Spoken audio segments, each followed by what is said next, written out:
तुम कब सही थे इसे कोई याद नहीं रखता है, तुम कब गलत थे इसे कोई भूलता भी नहीं है। चाहे लाख ठोकरें मिले या हजार, मैं संभलता रहूँगा। चाहे लाख ठोकरें मिल जाएं, चाहे हजार मिलें, मैं संभलता रहूँगा। गिरूंगा, उठूंगा और चलता रहूँगा।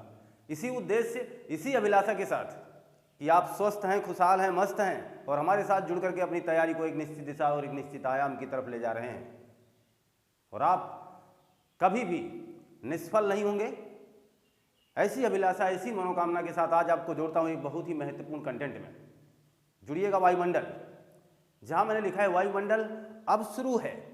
अब शुरू है वो दौर जहाँ से एग्जामिनर ने बार बार पुटअप किया है प्रश्न। अब शुरू है वो दौर, पृथ्वी का मंडल या पृथ्वी के मंडल, जिसमें मैंने लगा रखा आपके स्क्रीन पर वायुमंडल।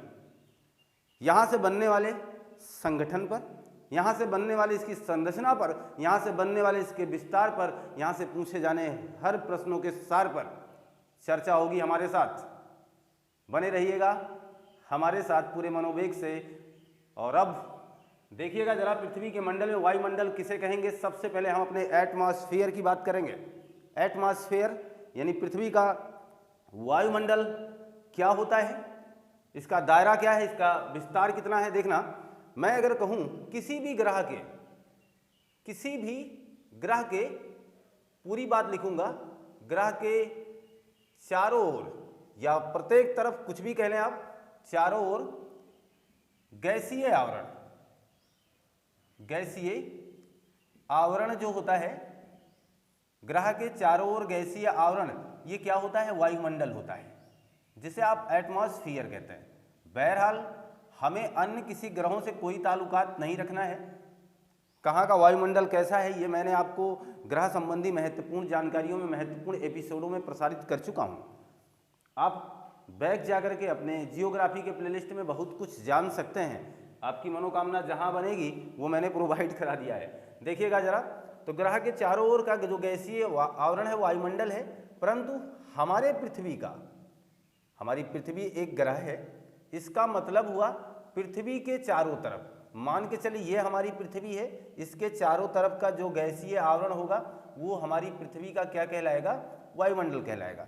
हमें अपनी पृथ्वी से ताल्लुकात बना के चलना है, हमें अपनी पृथ्वी के बारे में सब कुछ सोचना है। शुरुआत है आपके सामने लॉजिकल प्रश्नों की, शुरुआत है आपके सामने इंपॉर्टेंट प्रश्नों की, जिनके उत्तर आपको देने होते हैं एग्जाम में। हमारी पृथ्वी का वायुमंडल विस्तार कितना है, लगभग ये प्रश्न बहुत बार एग्जामों में आ चुका है, तो इसका एक आंकड़ा है, क्योंकि वायुमंडल घटता बढ़ता रहता है।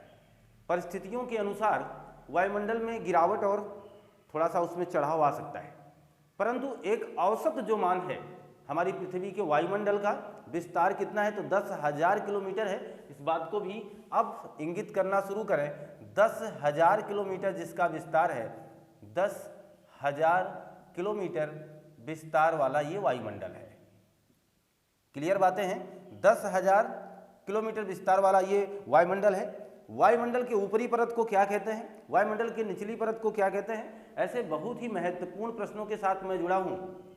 अपने नोटबुक को अपने सामने रखिए और उस पर अपने पेन भी चलाते रहिए। देखिए, वायुमंडल के ऊपरी परत को यहां मैं लिख दूंगा, वायुमंडल के ऊपरी परत को एरोलॉजी कहते हैं,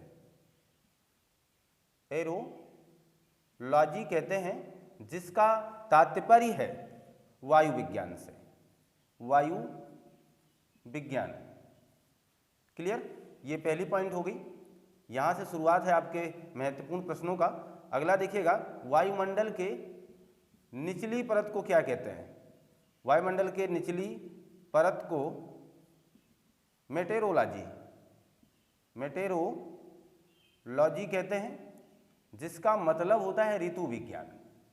है ना आकर्षक प्रश्नों की सीरीज, है ना आकर्षक एपिसोड, है ना आपके काम की महत्वपूर्ण जानकारियां। देखना जरा, वायुमंडल की ऊपरी परत को एरोलॉजी जिसे वायु विज्ञान, निचली परत को मेट्रोलॉजी जिसे ऋतु विज्ञान के नाम से जाना जाता है। कुछ मामूली प्रश्नों की तैयारी जिनसे हम बहुत अच्छे ढंग से मुखातिब हो सकते हैं। जैसे अगर हमसे कोई बात करे कि वायुमंडल में सर्वाधिक गैस कौन सी है, तो नाइट्रोजन 78% समथिंग, किन्हीं किन्हीं किताबों में 78.20 या किन्हीं किताबों में थोड़ा सा ज़्यादा, ऐसा करके दिखाया गया है, परंतु हम इससे वाकिफ है कि नाइट्रोजन सबसे ज़्यादा है। दूसरे नंबर पर ऑक्सीजन है, हमें पता है। तीसरे नंबर पर हमारे आर्गन गैस, हमें पता है। चौथे नंबर पर कार्बन डाइऑक्साइड है, हमें पता है। अगर इतना पता है तो एक बेस तैयार है आपके साथ। बहुत बार ये एग्जाम में ये प्रश्न पूछा भी जा चुका है। खैर, हम सब पर चर्चा करने वाले हैं और चर्चा कर भी रहे हैं, इसलिए मैंने कहा कि हर बातों को सुने।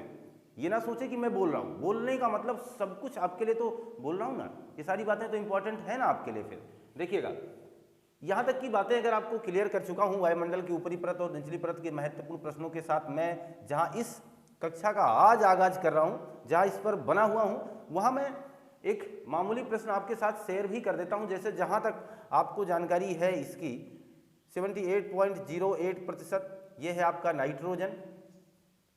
ये एग्जाम में बहुत बार ये प्रश्न आ चुका है। जहाँ हमारी ऑक्सीजन की बात आएगी वहाँ हम लगभग 20.95% तक हम चले जाते हैं ऑक्सीजन के लिए, यानी लगभग 21% के आसपास ये मामला है। बहरहाल हम इन पर विस्तार से चर्चा करने वाले हैं। आर्गन की बात करेंगे तो आर्गन जिसे हम 0.93 के आसपास मान लेते हैं, इतना परसेंट इसका है। कार्बन डाइऑक्साइड जो विभिन्न किताबों हमारे बचपन के दौर में 0.03% था, अब ये थोड़ा सा इसका आंकड़ा ग्रोथ कर रहा है, जो ग्लोबल वार्मिंग के लिए बहुत महत्वपूर्ण भूमिका निभा रहा है।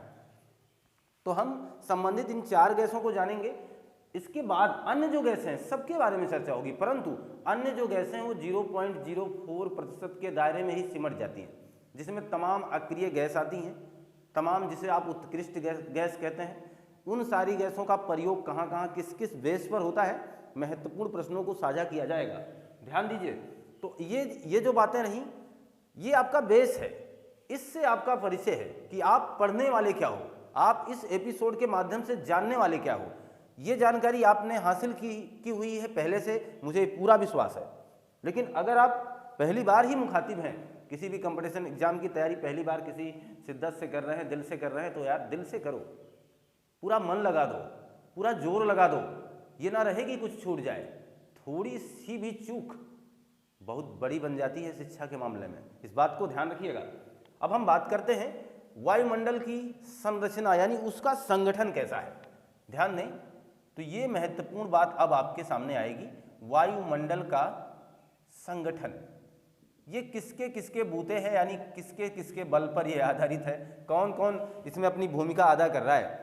तो कुछ ठोस पदार्थ होंगे, कुछ द्रव पदार्थ होंगे और कुछ गैसीय पदार्थ होंगे। हम वायुमंडल जो पढ़ रहे हैं, जिस टॉपिक को आपके सामने उल्लेखित कर चुके हैं, वाकई में ये आपका अभी पूरी इसकी पृष्ठभूमि बन रही है। पूरा इसका अभी ट्रेलर तैयार किया जा रहा है, पूरी फिल्म तो दिखानी बाकी है। अभी मान के चलना वायुमंडल का ये पार्ट 1 एपिसोड ही कहीं ना हमें करना ही पड़ेगा। ये वायुमंडल का पार्ट 1 ही माना जाएगा। वायुमंडल का जो संगठन है, मैंने आपसे कहा, ये आधारित है किस पर, ठोस पर। ये आधारित है किस पर, द्रव पर। ये आधारित है किस पर, कुछ गैसीय तत्वों पर।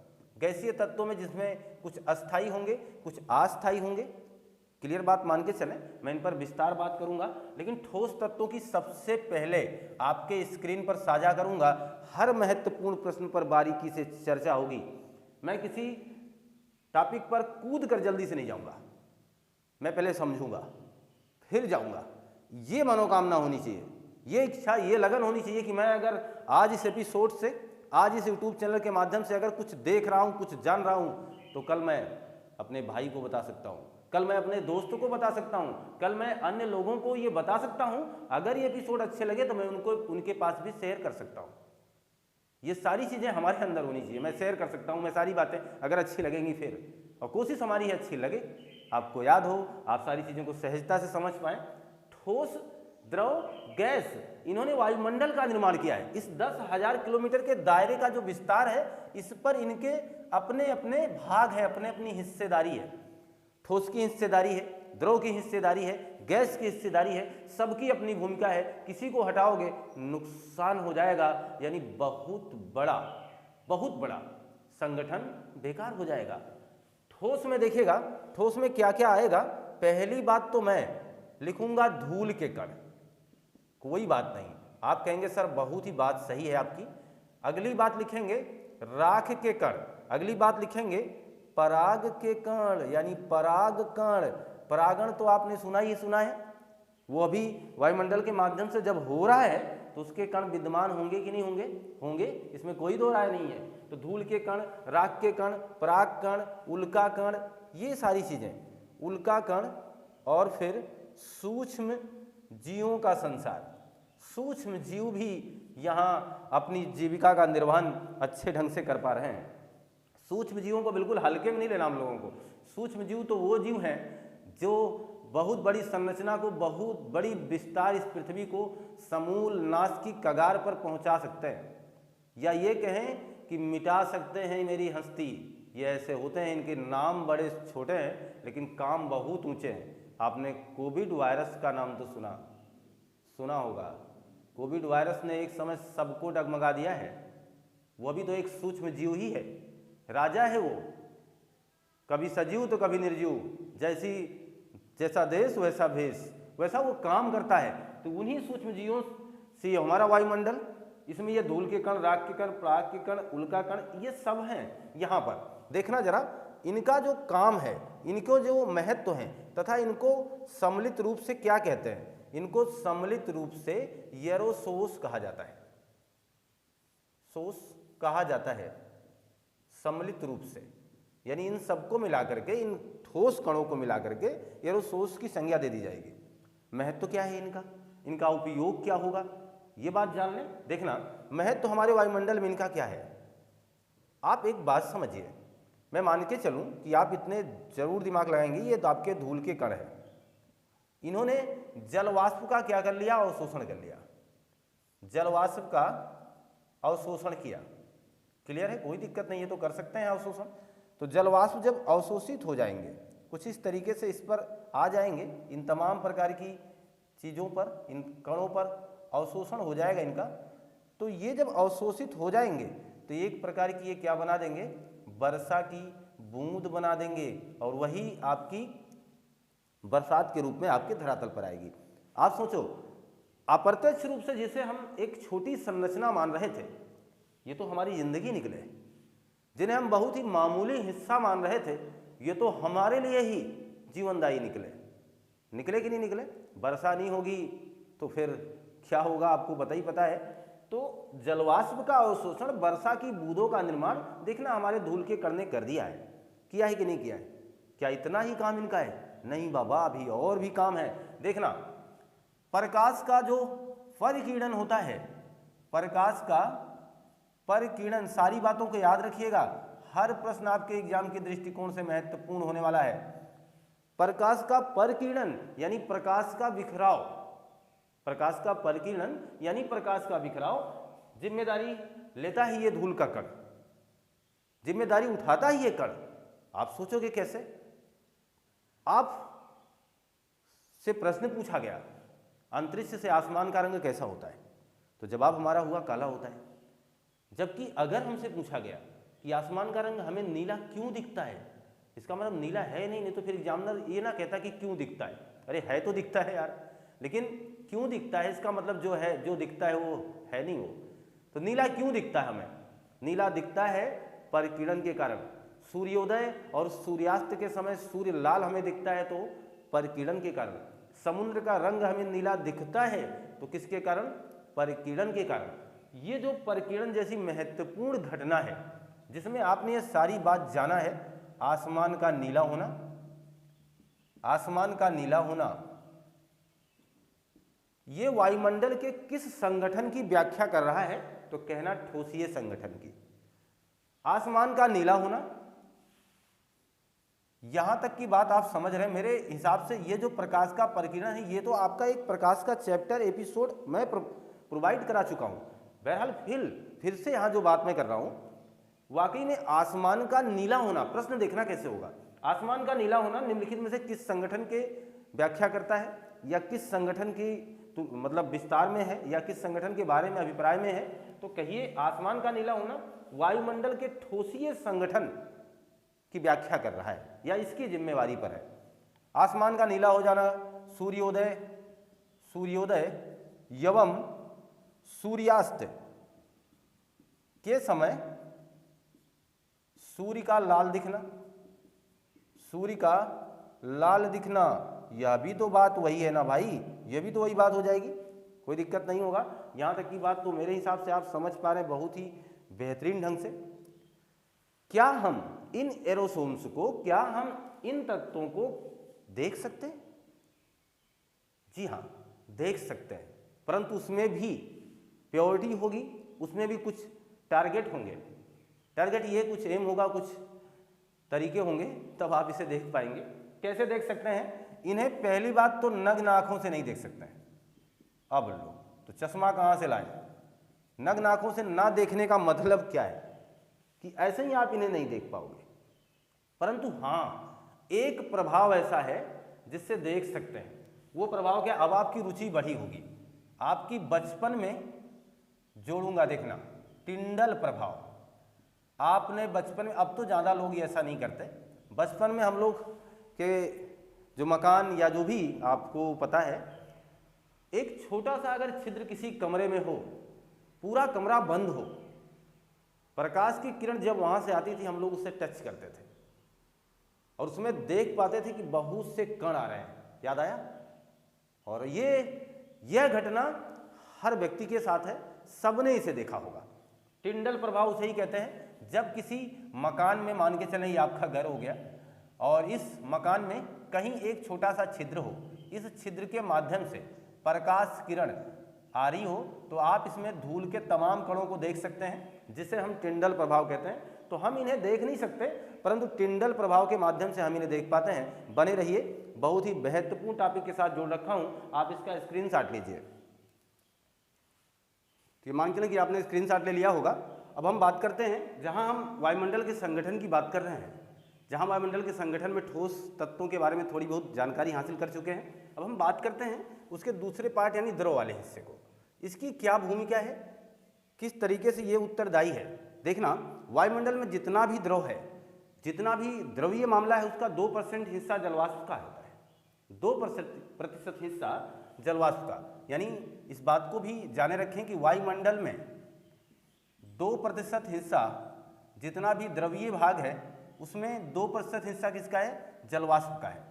खैर, एक फिगर के माध्यम से थोड़ी सी जानकारी हासिल करें।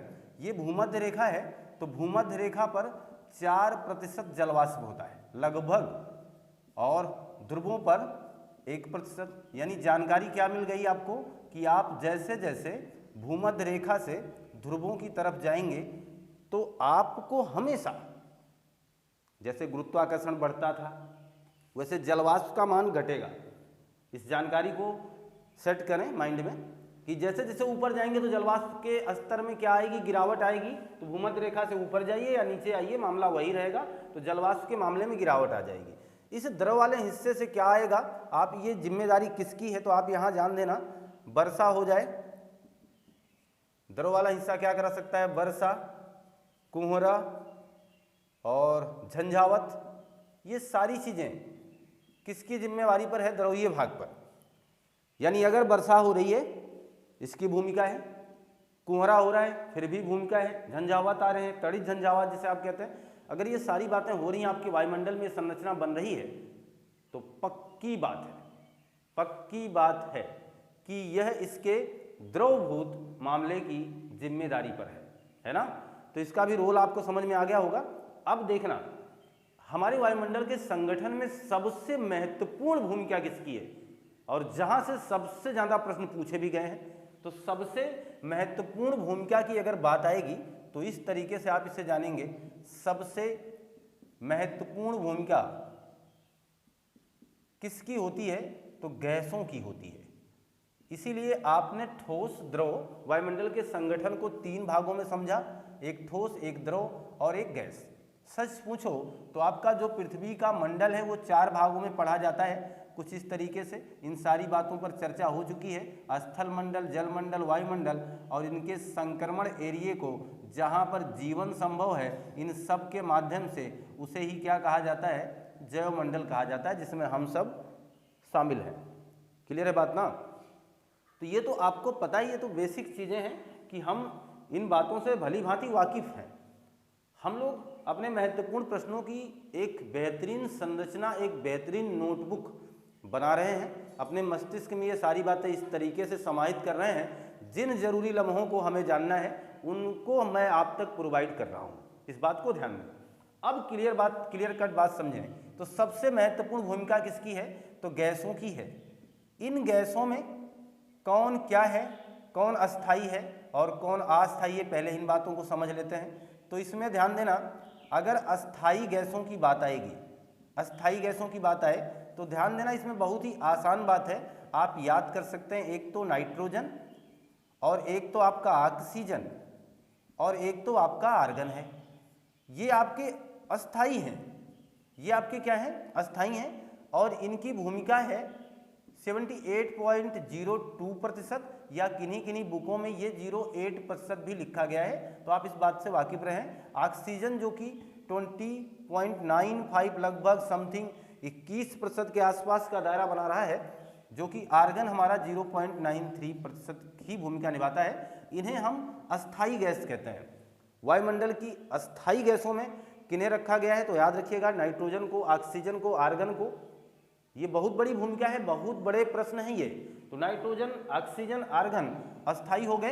अब आपको अस्थाई याद करने में कितना मजा आएगा, कोई दिक्कत नहीं, रखते जाइए, आते जाइएगा। तो कार्बन डाइऑक्साइड को तो मैं यहाँ ही रख सकता हूँ, जिसका आंकड़ा 0.03% तो बहुत दिनों से बताया जा रहा है, लेकिन ये आंकड़ा बढ़ रहा है। तो विकल्प का चुनाव बढ़े हुए आंकड़े के अनुसार करिएगा।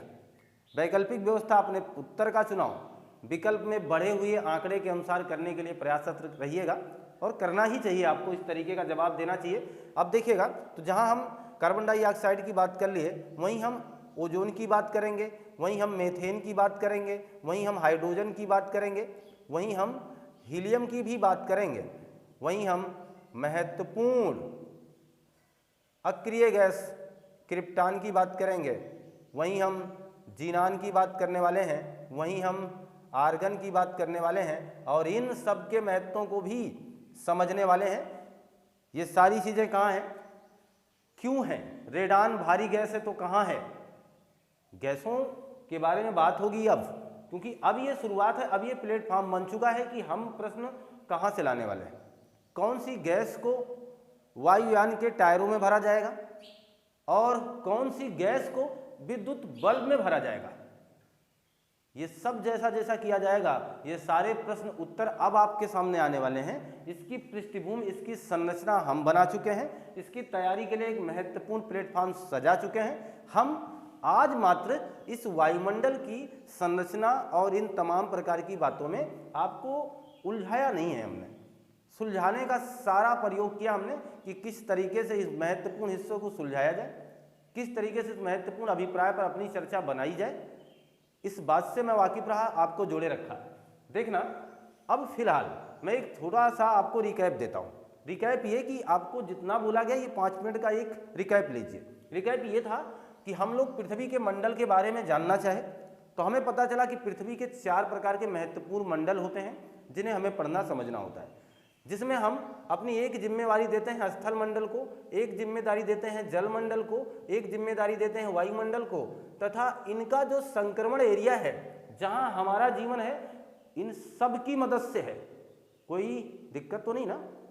इन सब की मदद से है ना। स्थल ना होगा तो भी नहीं जीवन है, जल ना हो तो जल बिन जीवन कैसे हो सकता है, वायु ना हो तो वायु बिन जीवन कैसे हो सकता है। इन सब का संक्रमण एरिया, यानी ये सब जहां हमें पर्याप्त मात्रा में मिल जाएंगे, हम उसे जैवमंडल कह देंगे।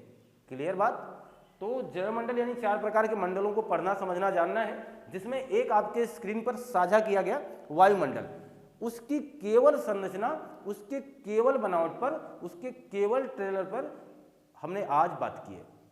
वायुमंडल क्या है? वायुमंडल हमारी पृथ्वी के चारों तरफ का फैला हुआ आवरण है, जिसका विस्तार लगभग 10,000 किलोमीटर के आसपास के दायरे में माना जाता है। वायुमंडल ठोस द्रव और गैस के संगठन से बना हुआ है। ठोस की क्या भूमिका है परिकीड़न से लेकर के? ठोस की भूमिका अभी तो आपने जानी कि परिकीड़न में इसकी बहुत बड़ी भूमिका है। ठोस, हमने कभी भी इन ठोसीय तत्वों को नग्न आंखों से देखा नहीं है, बहरहाल एक प्रभाव हमने बताया जिसके माध्यम से आप इसे देख सकते हैं। क्लियर बात है? और अब हमने बात की द्रव तत्वों की क्या भूमिका है। द्रव जो कि वर्षा, कोहरा और झंझावात में अपनी भूमिका अदा कर रहे हैं। सबसे महत्वपूर्ण घटक, इसका सबसे महत्वपूर्ण भूमिका जिसकी है वो है गैसों की। ये प्रतिशत जो आपके सामने रखे गए, बहुत बार पूछे गए, ये अस्थायी तत्वों की बात की गई, ये अस्थायी तत्वों की बात की गई।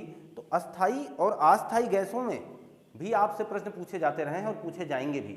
एक बात ध्यान रखना, इसके आगे वाले एपिसोड में, ये ट्रेलर है इसलिए इसको छोटा रखा है, इसलिए ये 20 से 25 मिनट जो भी इसका एक टाइम पीरियड बन रहा है इसको यहीं छोड़े जाता हूँ। आगे आपके स्क्रीन पर अब क्रम से आगे आने वाले एपिसोड में क्रम से आपको एक एक गैसों के बारे में, महत्वपूर्ण इनकी भूमिका के बारे में, महत्वपूर्ण इनके रोल के बारे में पूरी यथावत जानकारी मिलेगी। बहुत ही महत्वपूर्ण जानकारी के साथ मुखातिब होंगे। अगर ये एपिसोड आपको अच्छे लग रहे हैं, अपने दोस्तों को जोड़ लीजिए। अगर ये एपिसोड आपको अच्छे लग रहे हैं, अगर आप हमारे चैनल से जुड़ करके अपने आप को कुछ लाभ पहुंचा पा रहे हैं, तो अपने दोस्तों को जोड़ें, अपने साथियों को, अपने सहपाठियों को जोड़ने का प्रयास करें, शेयर करें वीडियोज़ को, और पढ़ते रहें, मस्त रहें, स्वस्थ रहें, खुशहाल रहें। मिलते हैं हम आपसे नए कंटेंट में। आपका दिन शुभ हो। आपको बहुत बहुत धन्यवाद।